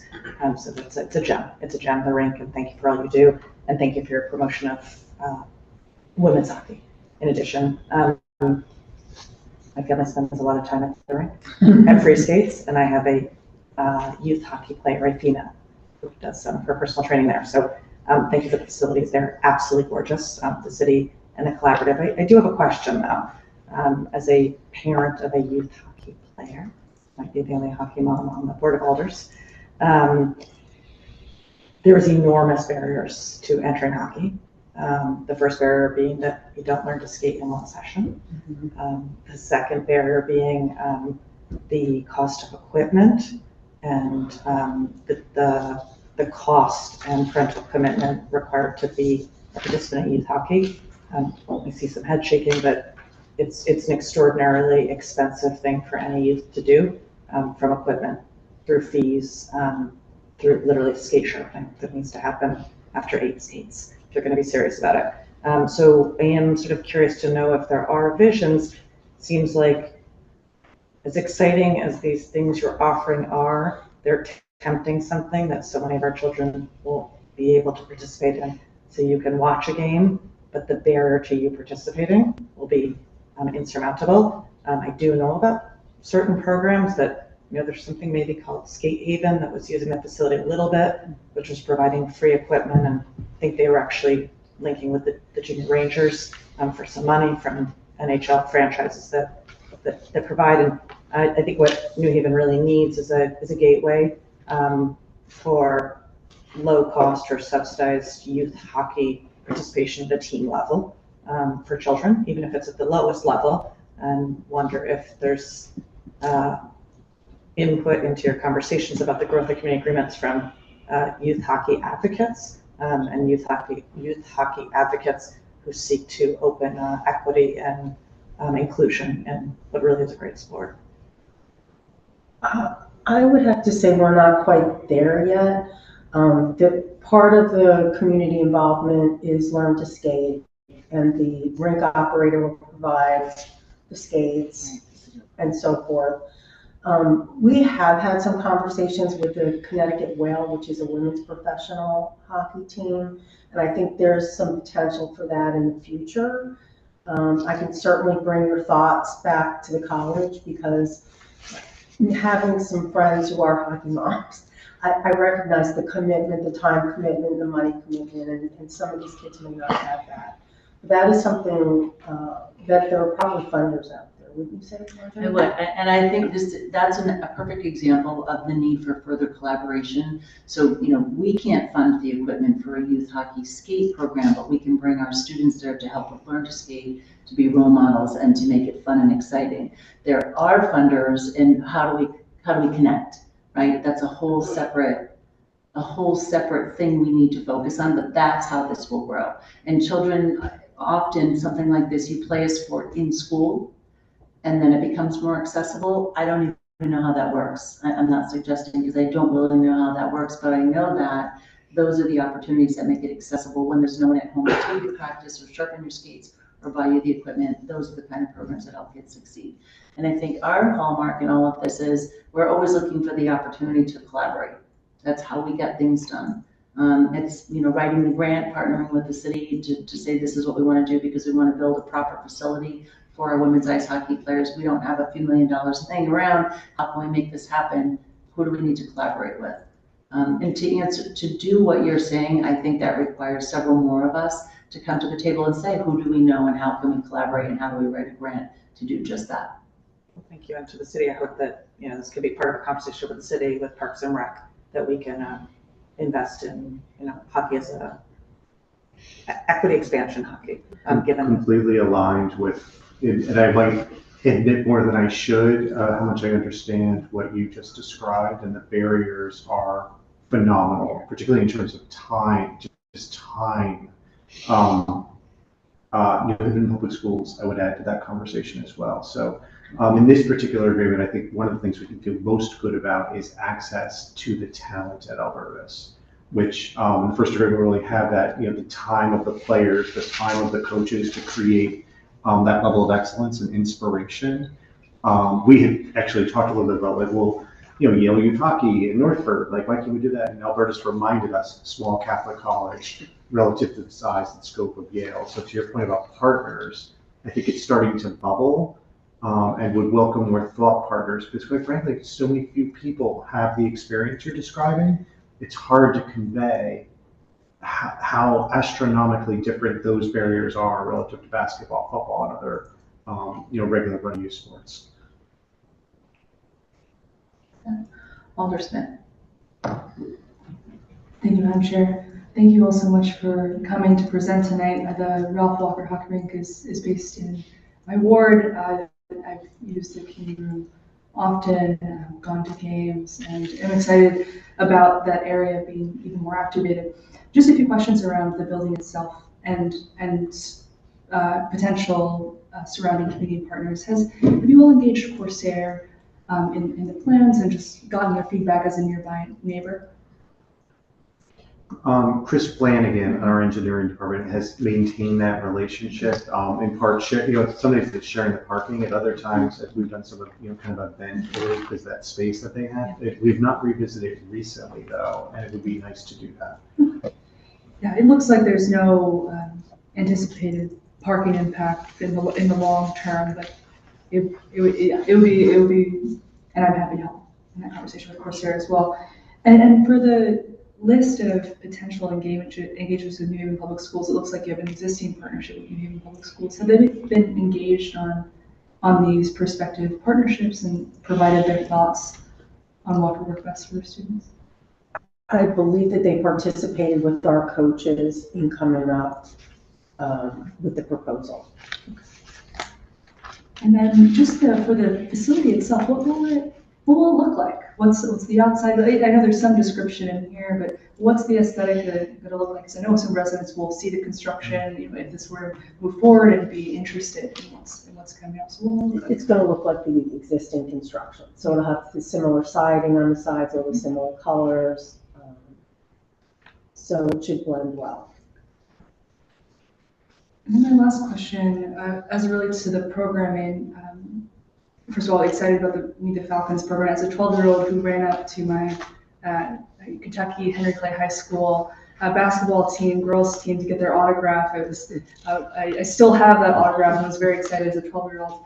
I do have a question about the New Haven Public Schools Project Pride program, which it looks like it's currently existing in 5 sessions. What's the current demand for that program? How many students engage in Project Pride? I'm sorry, I do not have that info with me, but I can get that back. That would be excellent. Okay. Thank you. Noted. Thank you. And then I would just like to echo Alder Marx's thoughtful remarks about barriers to entry. My main sport is track and basketball. You throw on a pair of shoes and you find a hoop. So I have less understanding, but I get the sense that that's a thoughtfully said. Thanks, Alder Marx. Thank you, Madam Chair. Thank you, Alder Smith. Any further questions? Just a couple more. Who will actually maintain the facilities? So we currently maintain the men's soccer room, locker room, everything that's contained within the space, and it will be the same. So we will clean, we will remove the trash, all that is on us. Okay. And then, Mr. Piscatelli, I don't know if you can, or possibly Attorney Ward, updates on the actual agreement. This is the original agreement, correct, that we have in our packets, but there's an amendment to go along with this? I am currently drafting, almost finished, almost finished today, the first amendment agreement, first renewal agreement containing these amendments, but I couldn't bring it along today because I haven't had a chance to share it with Albertus Magnus yet, but it will contain everything that you're looking at today. And what changes should we be aware of? Will we get a red line document to show us the differences, or at least something that shows us what's been added? The document itself is not a repeat of my original document, because what I'm doing, I'm renewing the original document. What I say is we are renewing it for the next 5 years and giving ourselves another 5 years renewal potential, right. Yep. And then saying except as changed in this document, the original document remains in full force and effect. So all you will need to read is my new document. You won't need to read the other one because everything which we're talking about now will be in the new document. Okay, and what time frame should we expect it as a committee? And I only say because October will be here sooner than we think, and our next meeting will be the first Thursday of October. I can guarantee I will finish it tomorrow. That's a total guarantee. I nearly finished it at 5 o'clock today, but I will have to share it with Ms. Magnus first. So a week, less than a week. If that works for the committee, I think we feel comfortable, to the point, the terms you see here are the terms. So just make sure that we have it tight, we didn't miss anything. So within a week, you should see a document from us. Okay, I just want to make sure we get it, review it, and have any questions that we need to address. We have time to do that. Absolutely, appreciate it. And, obviously we need to sit down with Albertus as well to make sure that it's all copacetic. Okay, and so, tonight we will take no action on this item because we will await that document. Once we receive it, we will make sure you're on the schedule for the first Thursday in October. And provided that I's are dotted, T's are crossed, and the committee agrees, we will, and leadership agrees, we can discharge it and have the second reading on that Monday following our meeting here. Appreciate that. To get the ball rolling. If I may, Madam Chair, so and this maybe for you as well. So the City Planning Commission report, the Parks Commission report, and the document. So those will be the three instruments, so to speak, that you will see in order to, hopefully we can move forward at the actual meeting. Yes, perfect. We appreciate your time tonight for allowing us to start this conversation rather than put additional pressure on it. Yes, no, thank you. Thank you for your patience as well, and appreciate you being here, and I guess we'll see you all before our October meeting, but thank you ladies for being here this evening. And if there's anything else you need to add, here's your chance, or questions, any further? Okay, thank you very much. Thank you. Thank you. Thank you. Is there anyone from the public that would like to speak on this item? Is there anyone from the public that would like to speak on this item? For a third time, is there anyone from the public that would like to speak on this item? Seeing none, I'm going to open it up to the public. If there's anyone from the public that would like to speak on any of the items we discussed this evening, please come forward.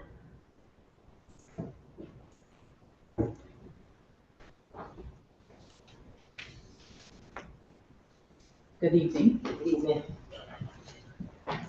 Anyone testifying, please state your name and address for the record, and then go into your testimony. Thank you. Hello, everyone. My name is Kerry Ellington. My address is 904 Willie Avenue, Maine, Connecticut. Good evening. I'm here today in support of the street being named after Willie Jones. I just did a quick search on street names, and it says that in order to have a street name named after you, that the person or the entity has to have a big impact on the community, on the welfare of the community, the region, state, country. And I know that many people would argue in the city of New Haven and in the state of Connecticut and around the nation that Malik Jones's legacy and the fight for justice in the aftermath of his murder has incredibly impacted the state of Connecticut, the city of New Haven, the neighborhood of Fairhaven, and the country. And especially in the era that we're living in, where we see on video, on camera, the crisis of police violence. I'm an organizer, and I've organized for over a decade with families, with people like Jazz Marie, for justice for her brother Jason Grown. And I know so many people, I know so many mothers who have lost their sons, who have lost their children, their loved ones to police violence. It's unnecessary. And Miss Emma Jones and the fight for Malik Jones has created a roadmap for people here in this city, for people around the state, on how to wage that fight when there's extrajudicial killings of our community members like Malik Jones. Without that fight, we're at a loss in Connecticut. Ms. Emma has really laid the roadmap and the foundation. She set forth legislation around the state for police accountability. She set forth legislation that we have here in New Haven for a civilian review board in the name of Malik Jones and in the name of what happened to him. And it's incredibly important that communities, Black and brown communities, know about his story, know about his legacy, know about his mother's legacy and her fight for justice for her son and her fight for racial justice and social justice, not just in Connecticut, but in the South. So I say that, I don't really have all my words tonight, but I say that it's incredibly important that we have that story, and having that street named after him allows us to tell that story long beyond where we're going, long beyond when we will all be going. It allows us to tell that story through time, and it gives people hope that they can fight this crisis that is, we haven't, figured out how to solve yet. How do we get police to stop, to not have impunity, to not get state funds and city funds to murder people, right? That's a incredible fight to be fighting. And Emma's blazed that trail. She's fought all the way to the Supreme Court. She's laid out legislation again, and she gives people hope that they can fight, that they don't have to just grieve alone, that you'll have communities and a country with you. And she's impacted me in a way that I don't have words, and impacted people I know in a way that they don't have words. And Malik has left an incredible impact. I hear New Haven residents talk to me who know him, who've come across him, who know about his big smile, and his just peaceful ways of going about life. And Malik should be here with us. And it's important that we just acknowledge, that the city acknowledges that story. It's so incredible, and I can barely tell it because it's way beyond me, the magnitude of it.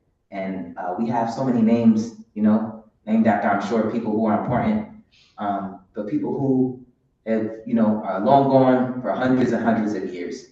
And we need something, I heard somebody speak to earlier, the relevance of having people that look like you, that you can relate to. We need streets and names and legacies that we know about, that we can be a part of, that symbolize our fight for justice in this country, in this city, in this state, against things like state violence.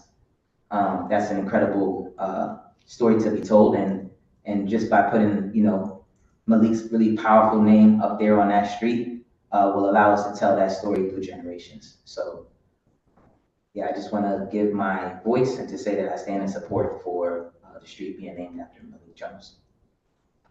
Thank you. Thank you for your testimony. And I just want to make it clear, it's a corner naming. We don't have the capability of changing a street name. So it's a corner naming. Thank you for making that correction. That is what I want to, that is what I'm in support of. And here in New Haven, I think we're very fortunate to have corners that are reflective of the residents that live in the city. We just voted on Dr. Robinson Tuesday evening, a corner naming. We have Lucretia's Corner. I think we're really lucky here in New Haven that we have that opportunity, and we do recognize all our residents in the city, whether you're Black, brown, Asian, white. So we're very lucky here. Yes, that's right. That's why we're the greatest city in America. That's right. But thank you very much for your you. testimony. I appreciate it. Is there anyone else from the public that would like to speak on any of the items this evening? Is there anyone from the public that would like to speak on any of the items that were heard this evening? Please come forward. And once again, is there anyone from the public that would like to speak on any of the items that were discussed this evening? Please come forward. Seeing none, do I hear a motion to close the public portion? So moved. Second. Public portion has been moved and to close the public portion has been moved and seconded. All in agreement to close the public portion, say aye. Aye. Any nays? Abstentions? Public portion has been closed. Do I hear a motion to move item number 1? So moved, Madam Chair. Second. Item 1 has been moved and seconded. Any discussion on item 1? Alder Smith. Thank you, Madam Chair. I would like to speak in support of this item. I'm honored that Ms. Emma Jones is a resident of Ward 9. I've had the privilege of speaking with her about speed bumps on James Street, about her many incredible stories of the work that she's done across the country, and of course, about her beloved son. I want to commend the organizers of this item for engaging so many residents, including residents on James Street, on Grand, and nearby, for engaging so intimately with Ms. Jones in this process for so many years, and for commemorating Malik's life in this very tender and special way. Thank you, Madam Chair. Thank you, Alder Smith. Any further discussion? Alder Singh. Thank you, Madam Chair. As we heard passionately from all the supporters of Madam Jones and Miss Emma Jones, and I think this corner will be a reminder of what went on in 1997, and this would serve as a remembrance to all of us that we need to stand up and fight for justice. Thank you, Madam Chair. Thank you, Alder Singh. Any further, Alder Thicklin? Alder Thicklin. Thank you, Madam Chair. Jimmy and Emma have been friends for decades, but more importantly, Malik was in my house maybe a week or two prior to the murder. So I'm in strong support of her moving quickly and resolving this. Thank you. Thank you, Alder Thicklin. Any further discussion?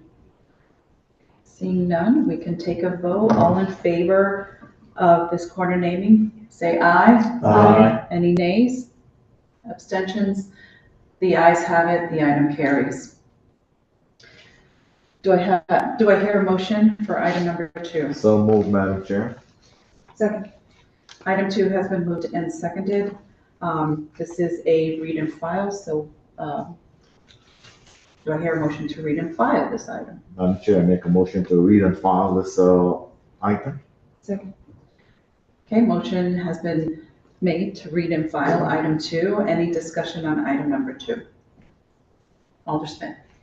Thank you, Madam Chair. Just some reflections. I thought that was an excellent conversation. It felt like there was more conversation to go. I think some themes that I heard was around the value of communication, signage, the user experience of an individual entering into the Hall of Records for the first time, and perhaps some ways we can support to make that user experience as friendly as possible. Second, I think the conversation made me curious about what does outreach infrastructure look like, and how can we be supportive and thoughtful about that. It sounds like, based on their experience, early voting's actually been fairly smooth. It's just that not enough people are coming. And so I get excited about an ongoing conversation around, who are the different community nodes in every single neighborhood? How do we make sure that every single one of those community nodes has that information? And what is the ongoing rigor of infrastructure we can build, really relational infrastructure we can build to spread the word as far as possible? So no answers here right now, but I'm curious about that. And lastly, I continue to be curious about the question of benchmarks and goals. What is our horizon line? How many people do we, obviously we want everyone to be voting, but given our past statistics, where do we want to head realistically in the next year, next 2 years, next 3 years? And I get excited to hear that information and continue to reflect and be in partnership with the city around how to meet those goals. Thank you, Madam Chair. Great. Thank you for that, Alder Smith. Any further discussion, Alder Thicklin? In support of Alder Smith's comments, I'm not sure where this would land, but there is a need for a task force, a study group, some sort of ongoing analysis for the Gen Z generation. And I'm glad that metaphor was mentioned because there are new people entering the voting workforce, I'll call it that have a different way of approaching, adjusting, responding. But there isn't, I'm not sure where this would land or how we can structure this, but I am offering up that we do need to explore what kind of structural sustained innovation committee, task force, advisory committee, where we may have something already present that could handle that. But it is needed, and not disparaging at all the current players, but it is a new day. But something on a sustained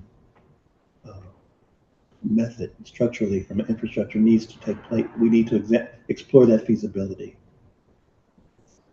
Thank you for that. I think we're lucky enough to have residents that are very involved in the voting process, including the League of Women Voters, and the one Mr. Good is also involved with. Aside from that, and maybe it's a collaboration, we need to get together to discuss what is the best approach in order to get more voters to come out, and what direction do we need to go in for the Gen Zs.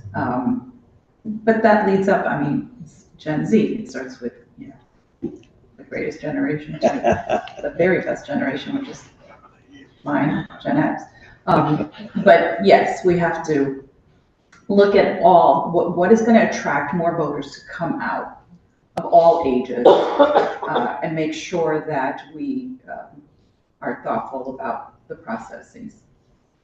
Any further discussion?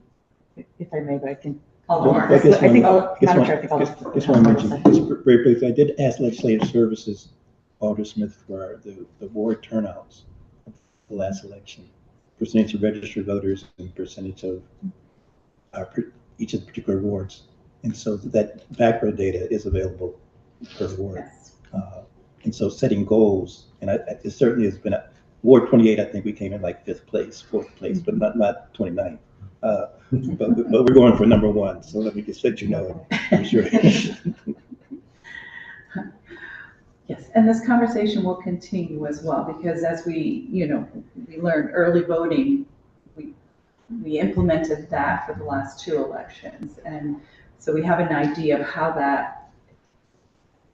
what direction we need to go with that, and how do we expand with early voting to allow even other neighborhoods, so not just focus in one area to be able to early vote, but possibly others. But these are discussions that, we'll make sure we continue, have conversations with the organizations that are out there, including with the state, Secretary of the State as well, because it starts, it starts with the people, and we have to push to make sure that we,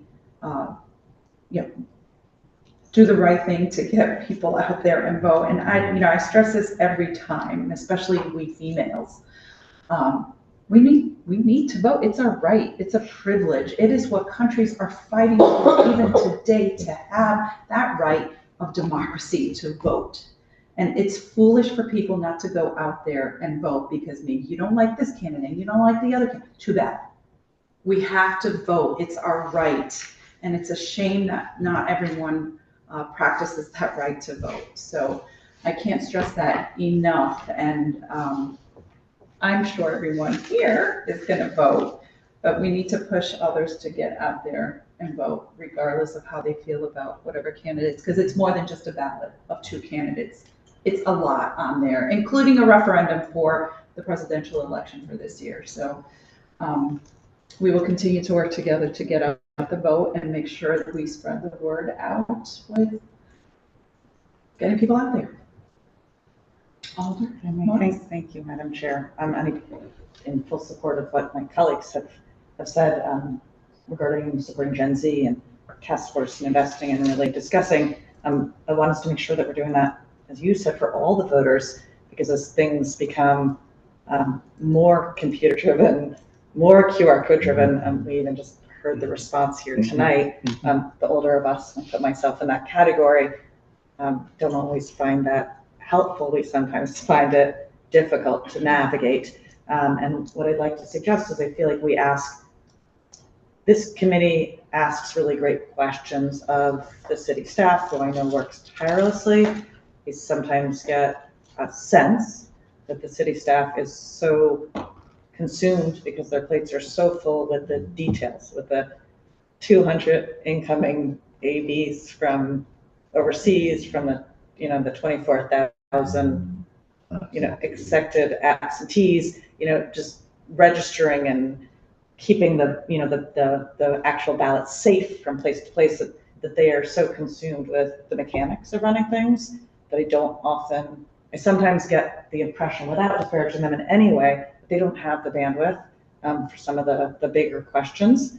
And I think it would be really wonderful if this committee can partner and help expand some of their bandwidth to think about sort of the systemic questions and the innovation that would be helpful. Thank you, Madam Chair. Thank you. Thank you for your remarks. Any further discussion?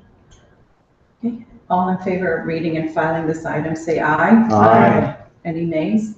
Abstentions? The ayes have it. It will be read and filed. As far as item number 3, we will take no action. We will take action on at our October meeting. Once we get the information, we will share it with the committee members to review. If you have any questions, we'll have an opportunity to address them. Okay? Motion to discharge? No action, but if you want to make a motion to adjourn. Okay. Motion to adjourn? Second. Wait, before we adjourn and vote on that, I see a hand up. We have an objection, Madam Chair.